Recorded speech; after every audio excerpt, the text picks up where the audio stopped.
can't believe it. We're live on the internet. No, we're not. Hello. Hello. Welcome. Hi, George. Now what? Now what do we do? Well, you said that we should have a question prepared, and then we didn't. No, so we don't have a question prepared. We're just going to have to wait. But Callum and George. It's stream time. No, it's not. It's Callum and Gorge. Yeah, good spelling. Look at Lena. Callum Lovely, well done. and Gorge. Thank Stream you for all being time. here nice and promptly for our TED Talk. Smashing it. Who's Ted and why are we talking to him? Well, I'm Ted. Your talk. Okay. Yeah. Go on then, Ted. Take it away. Oh, all right. No, you did the talking. I'm just Ted. All right. Oh. What we're doing today? We are apparently According to Nick, we're talking about music industry. we are talking about the music industry. I'll tell you now, it's a big old scam. Why is it a scam? Steve would call it a scam. In at the deep end. Why is it a scam? Well, because it's all bloody fake and fixed. Wow, we love the music industry. Yeah. Oh, look, here we go. Look at Lena too. Okay, we got a question. How does independent artistry work? Being independent. Well, do you want a definition of that? Yeah, go on, George. A definition of being independent is, as a musician, that you kind of do your own thing and you don't rely on big corporations to give you money for things that you then have to pay them back, and then they take all your money in the future. I've done a really bad job at explaining this. I think independent in the music industry tends to just mean you don't have a label. Because Yeah, I feel like you can work with companies. So, like, we're independent, but we still work with a merch company. yeah. But we're not signed to a major label, I think is what I'd say music. I think that's the more generic way of describing it. Because then you Yeah. you do also have indie labels, which would be labels which aren't one of the big four. Yeah. Universal, Sony. They're all owned by the same people. Doesn't make a bloody difference. what they are. Universal, Sony, or Warner are the three main ones. And but they then all own all the others. within them, they have many divisions. So, like, Warner has like Polydor within it, and Island Records. Island Records is Universal, I think. Is that Universal? Yeah. I have no idea. They It's- all own each. They're all owned by the same, and they also all own Spotify. Here's a good one. What do labels do? In bloody our nothing. experience, take your money and nothing else. No, it does really. Labels what labels traditionally, therefore, they give you the money so that you can make your record, and in theory, pay to live, like while you make your record, and then they will put that record onto a CD, vinyl, blah blah blah, and put it out for you. And in exchange, they own the masters. They own the songs for either ever. Or for a very long Or time. for a very long normally. time. And Because- then they take a cut off. They take all the money until they make their money back. And then once they're done, you get a cut, which is normally 20% ish. Yes. Ian's pointing. Oh, someone's Oi. subscribed. Oh, thanks very much. 13 months subscriber. Congratulations. Thank you very much. It all helps because we're independent. I can't remember, I was going to say something about record labels. Yeah. I mean, and then traditionally they open doors because record labels own everything and therefore can put you on into places like Spotify playlists and can give you experiences on TV and all that kind of radio stuff. But you give away most of your music to do that. So it's It's a whether bit you of a choose to do gamble, that. really. Yeah. And you might get lots out of it, or you might not, and they might just take all your money. Always a I risk. was going to say, is this a good time to bring up Robbie Williams? Oh yeah, he did all Which the I think it's yeah, I always think a you good should. time. Yeah, I like the Roy Williams story. So traditionally, it used to be that record labels would take a cut of your music, and then they'd make their money back through selling your music, CDs, vinyls, whatever. And then people started illegally downloading stuff, and they were like, "Oh, we're not making any money." And then suddenly Robbie Williams comes along one day, and he's like, "I want to buy a new house," and they're like, "Well, tough." And then they're like, "Oh, hang on, yeah, we'll give you all this money to buy a new house, but in return, we're going to take a cut of not just your music, but now of your merch and your live sales and everything else you do." Yeah. So they took a cut of every single kind of income stream. Which is the 360 deals, which is where they basically take a cut of everything. So when we got our major label deal offered, as part of the deal was, but our merch would be sold with their merch company, Yeah. and so it would have all And been they would take a encompassing. cut of our merch. So you lose. And we said, how about This no? sounds bad. Sounds good for you and bad for us. Yes. So we said, thank you, but no Said no. thank you, and went and did our own thing. Yeah. Beautiful. That's record labels. I'm sure that'll come up again. There was one which was about auditions for something. Auditions for something. Yeah, there was one. There was a question, and it was not necessarily industry related, but questioned about auditioning for like uni or conservatoires or all that kind of thing. I mean, I had to do an audition of some sort for my uni course. And I think mine involved, I had to like demonstrate a few tracks that I'd recorded. I did music production, by the way. And I had to demonstrate a few tracks that I'd recorded and mixed and just talk about them and what I'd done. I had to do like a little like quiz thing. It wasn't really like an exam. And then they like, you like did your exam, not exam. It was just like a few questions on a computer. That was about it. And then they like took you out and like chatted to you. It was very like informal, but I was also quite nervous. Yeah, I feel like they are always quite nerve-wracking. Yeah. I didn't audition for undergrad, but I did have to audition for my master's, and that was like a performance, 2 performances, and one on the piano, one on the flute, and then also sight reading and sight singing. I think I was terrible at sight singing. That doesn't sound fun.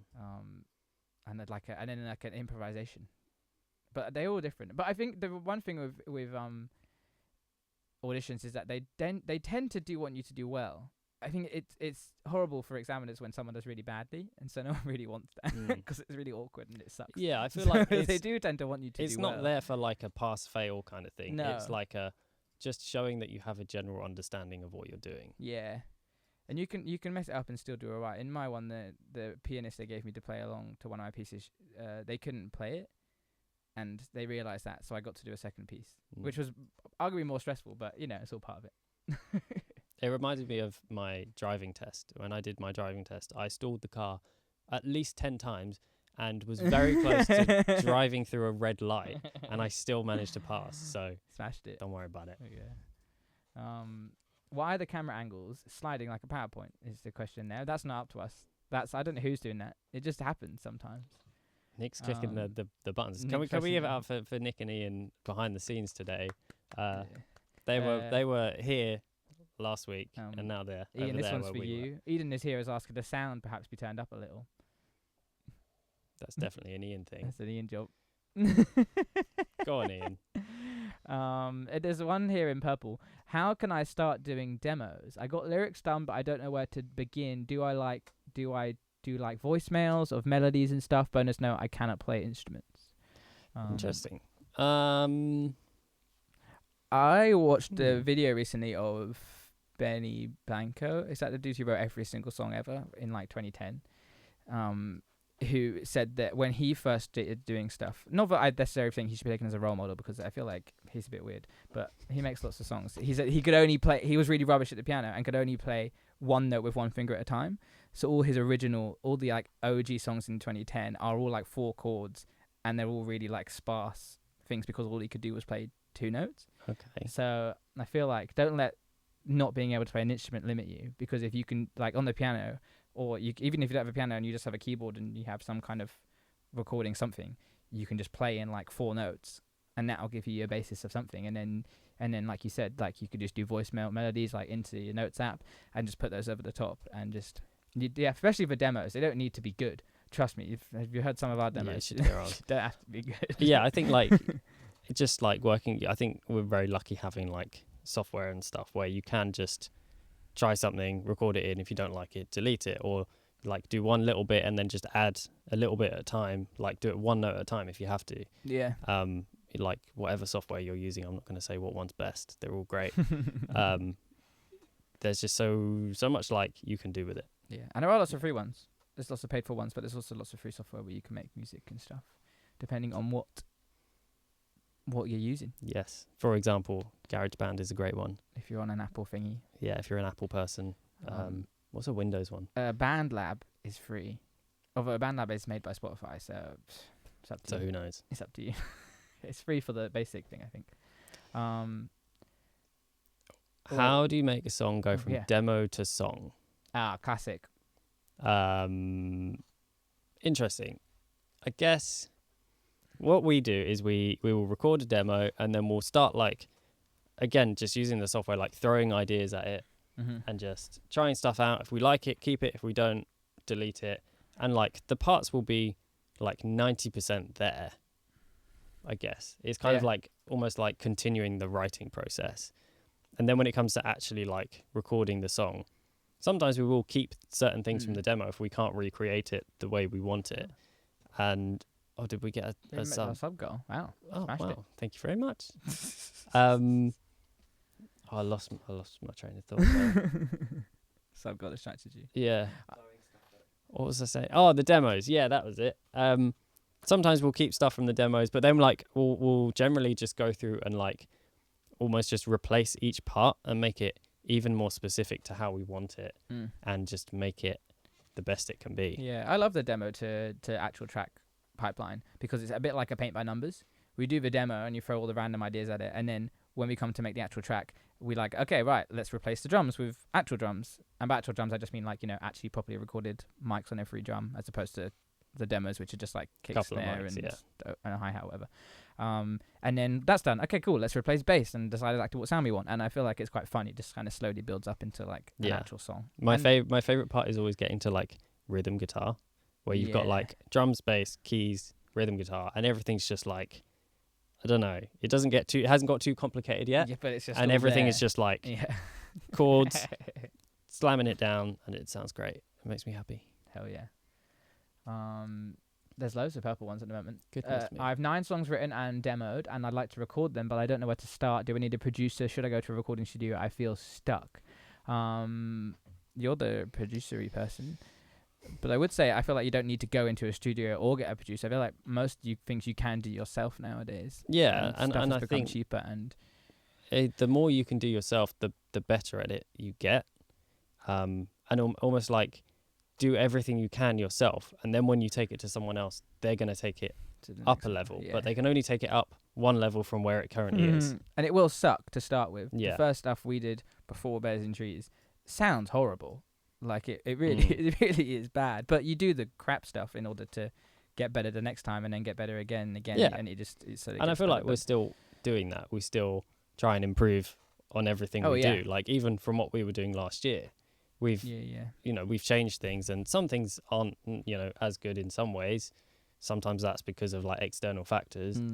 But like we'll always take one thing and at least try and make that better. Yeah. And just is a constant learning curve, even for us. 100p. I would love to get into. Oh, I missed one there. Opinions on Audacity. I've actually never used Audacity. Audacity is great for recording and editing, I think. Apart from that, it doesn't do much else. From what I remember, that was a long time ago. Maybe it's changed. I would love to get into doing visual art for music. Really love the idea of doing costume for music videos, but have no idea how to go about that or tell what artists, bands would even be open to working with someone on that kind of thing. That's a good question. Costume for music videos. Music videos in general, I suppose, are a really interesting one because they're really fun and they're great, and fans often like them and artists like making them. But realistically, in terms of business, they don't make you any money and they cost a lot of money to make. So they're a really hard one to kind of weigh up. You can put a lot of money into a music video and you'd never see the return because they don't physically make money really. Like you can put them on YouTube and you get ad revenue, but the ad revenue you can't get because it gets copyright struck, and you do get it eventually, but it's not a direct return. So I think there's a lot of bands, especially the small bands, who probably would love the idea of having someone come and help them with a music video, especially if you're willing to do it to start with for free or for very cheap. Yeah. Sadly, unfortunately, to get anywhere in creative stuff, you do naturally just have to work for free to start with, which isn't the way it should be, but that's how it is. It's a field which a lot of people want to work into, and therefore to get into it, it's particularly tough. Obviously, don't allow yourself to get taken advantage of. Make sure that you can eat and live and have somewhere to survive, I suppose. But I think everyone has who we know has done something for free at some point. Yeah, and you just kind of. I think that's what we always did. We always treated this as like a passion. Yeah. So we didn't expect to earn money out of it, and quite often we still treat it as a passion and don't earn money out of it. Yeah. And that's just the fun of doing it. We don't do it for money. We do it because we love it. Yeah. General interview tips. Especially for being super nervous before any practical tests. I guess just it sounds obvious, but make sure you know what you want to say. And as long as you know what you want to say, you'll be fine. Nice. Yeah. Yeah. I've that's just fair. seen a big thing that said connecting to chat. Yeah, I noticed just that don't know that what chat's happened there. going, but this chat isn't. Okay. I got very We're not confused. getting all of it. We're not getting all of your chat appearing. We're getting some of it. It looks like it's back. Oh, we got some of it, not all of it. Here we go. I've not. Did we do this one? Oh, we did that question. Did we do that one? Oh yeah, we did. Oh, smashing it. Love the camera. Novcruz mentioned. Banger. Hell yeah. Is that it? We done it. We completed it. There's stuff there which isn't. Advice on coming up with lyrics. I play every instrument I can find, but I struggle with writing lyrics. We are the wrong people for that. Yeah. What you want to do there is find yourself 2 friends that are good at writing lyrics. Our tour manager on our tours, on the last one, he said, I can't remember exactly how he said it, but he basically referred to Bears and Trees as 2 halves, which we always knew. There are the vibes bears and the logistics bears, and we really are a band of 2 halves. Yeah. And it works really well.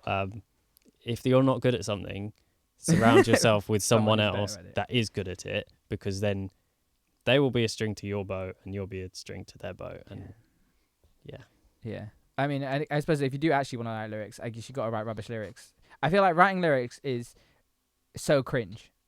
It's like ultimate cringe, but you kind of just have to lean into that. I think that's you have to just go, these lyrics are gonna be really weird for me to read and gross, but actually they might be quite good, or they might get good eventually. But I guess it's all music.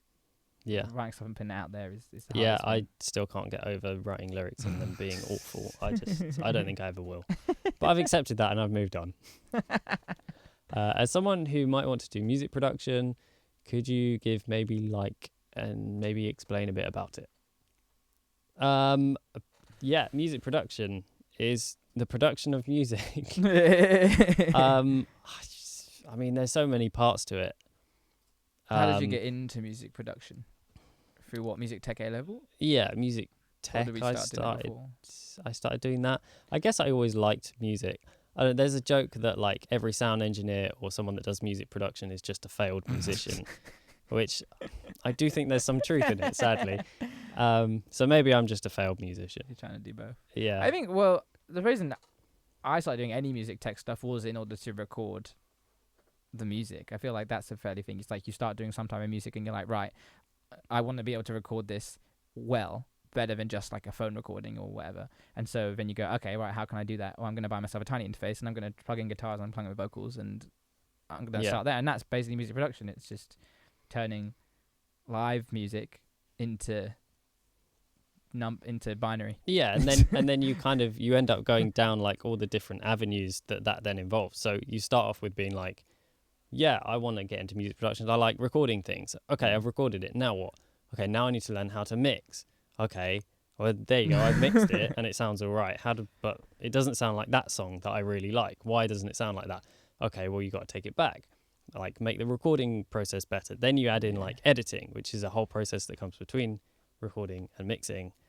And, like, editing is just an endless thing that you can just do more and more and more of. And it's the most boring, most people think. I think you hit on a point which someone else said. They said, I feel like I've hit a point with production where I've gotten to the point that I can do it, but I don't know how to be actually good and more creative with it. And I feel like that is like the point that most musicians, I feel like most any kind of skill, you get to the point where you're like, okay, I feel like I kind of know what I'm doing.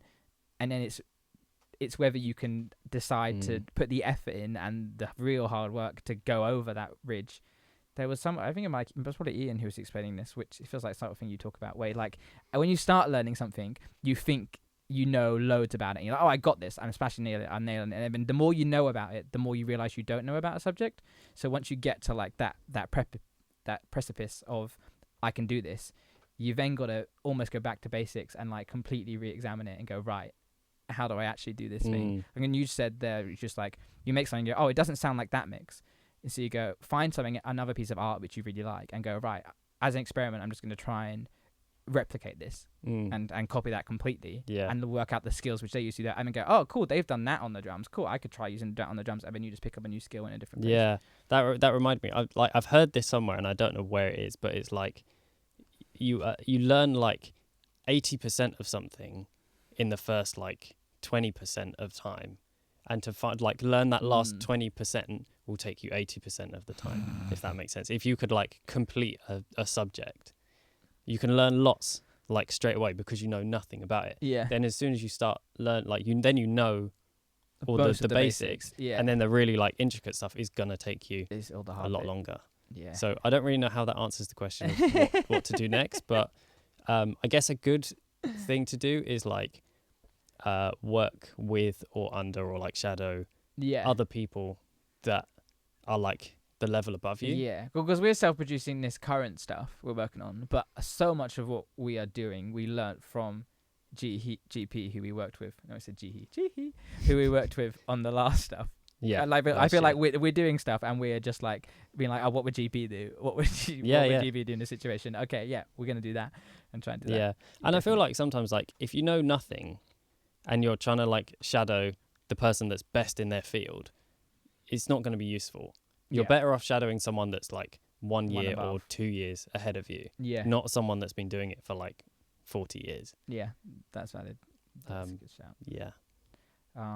There was a question which was something about how you handle distribution as an independent artist, and I assume that's distribution of music, because that we still do through our management, have a label type thing, and it goes through there. This is the kind of whole thing of being an indie musician, where you kind of take bits and... We've done it in many different ways. Yeah. We started off with just like a free online website that like just did your music. Yeah, it did all It for just you. distributed it to all the different platforms, and they took like 15%. We were like, great, we don't have to pay anything. This is wonderful. Then we went to like the next one that distributed to even more places.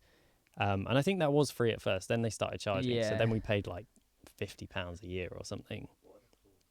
What we currently work with. I mean, the one that we originally used was called Root Note. Root Note, yeah. I don't know if that's still going. Probably is. I feel like it is still around. It's just not popular.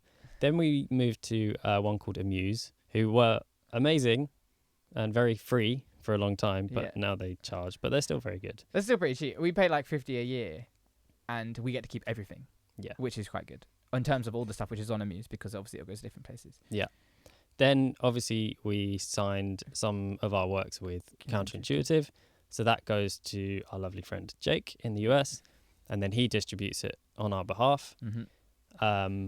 And then when we started self-releasing again, we now go through our management, who have a deal with a division of.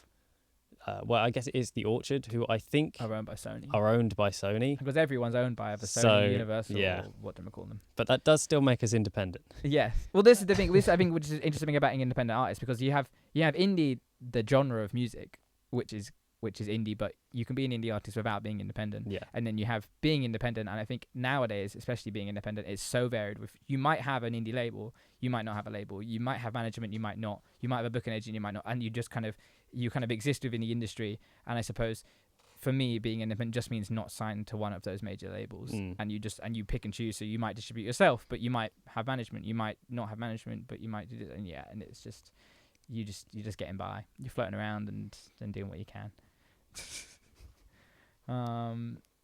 How about the distribution of lines in your songs? How do you manage who sings what line to make it somewhat even?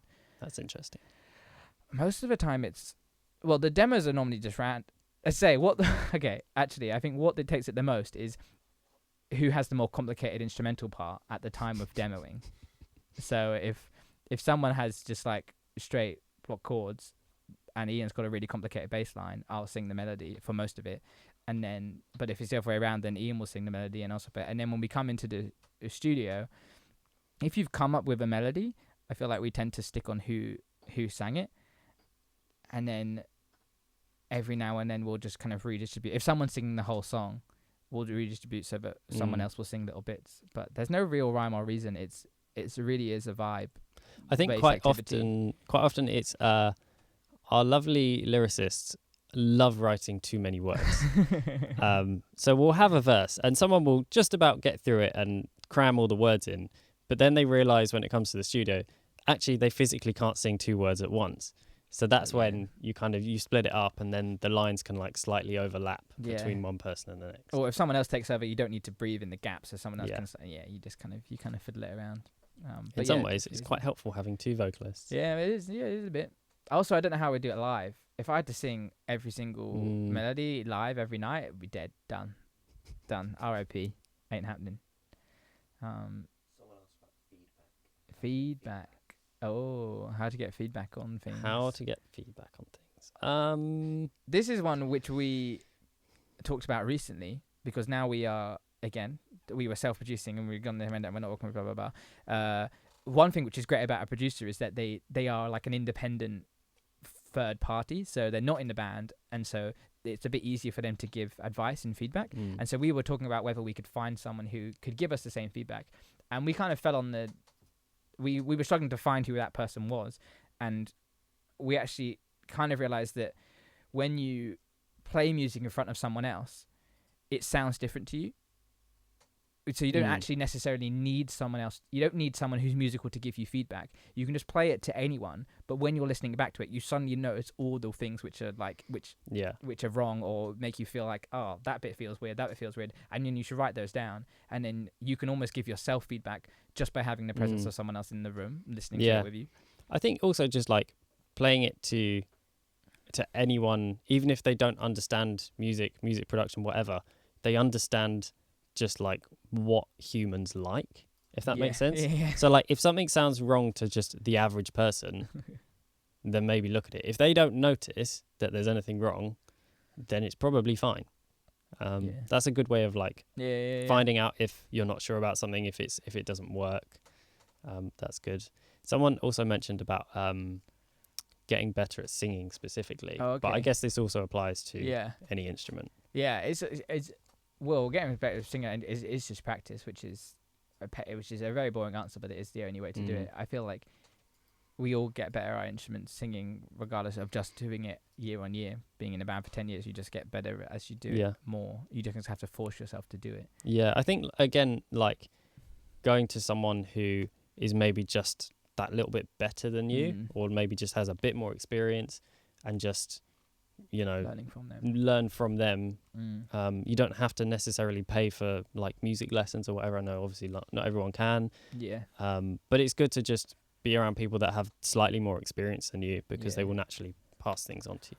Yeah, well, because realistically, what music lessons give you half an hour or an hour, whatever you pay for, a week of actually playing the instrument, which guarantees you do that every week, which you're not going to do if you practice yourself, and then you get instant feedback from someone. So if you can replicate that in any kind of way, so set yourself an hour a week to play your instrument or to practice singing, and then every now and then just find someone to give you feedback, or record yourself on just a phone and listen back to it. You can try and kind of replicate learning an instrument or lessons.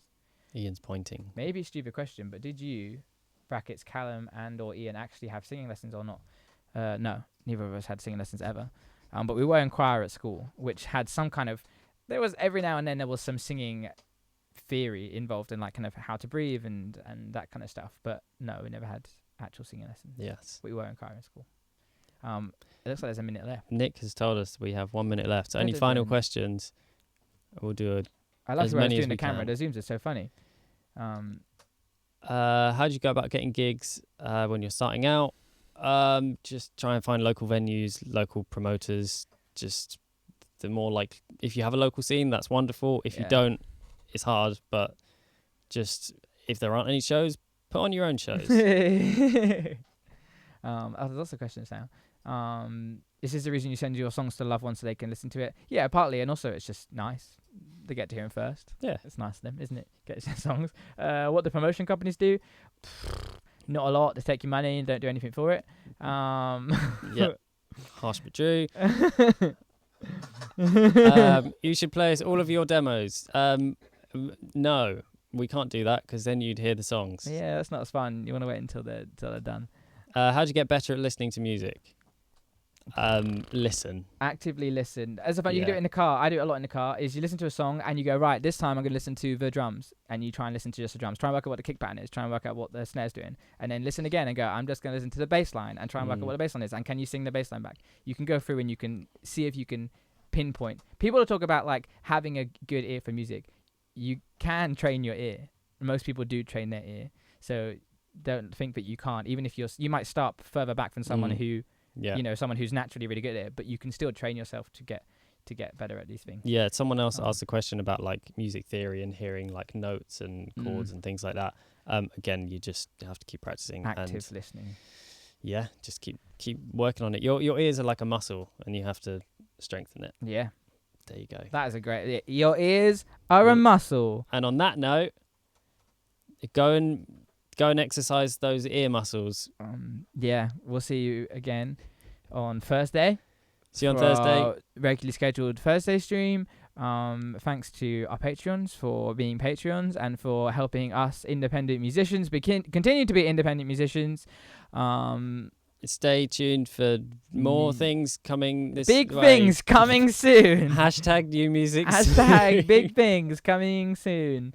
Lovely. Bye.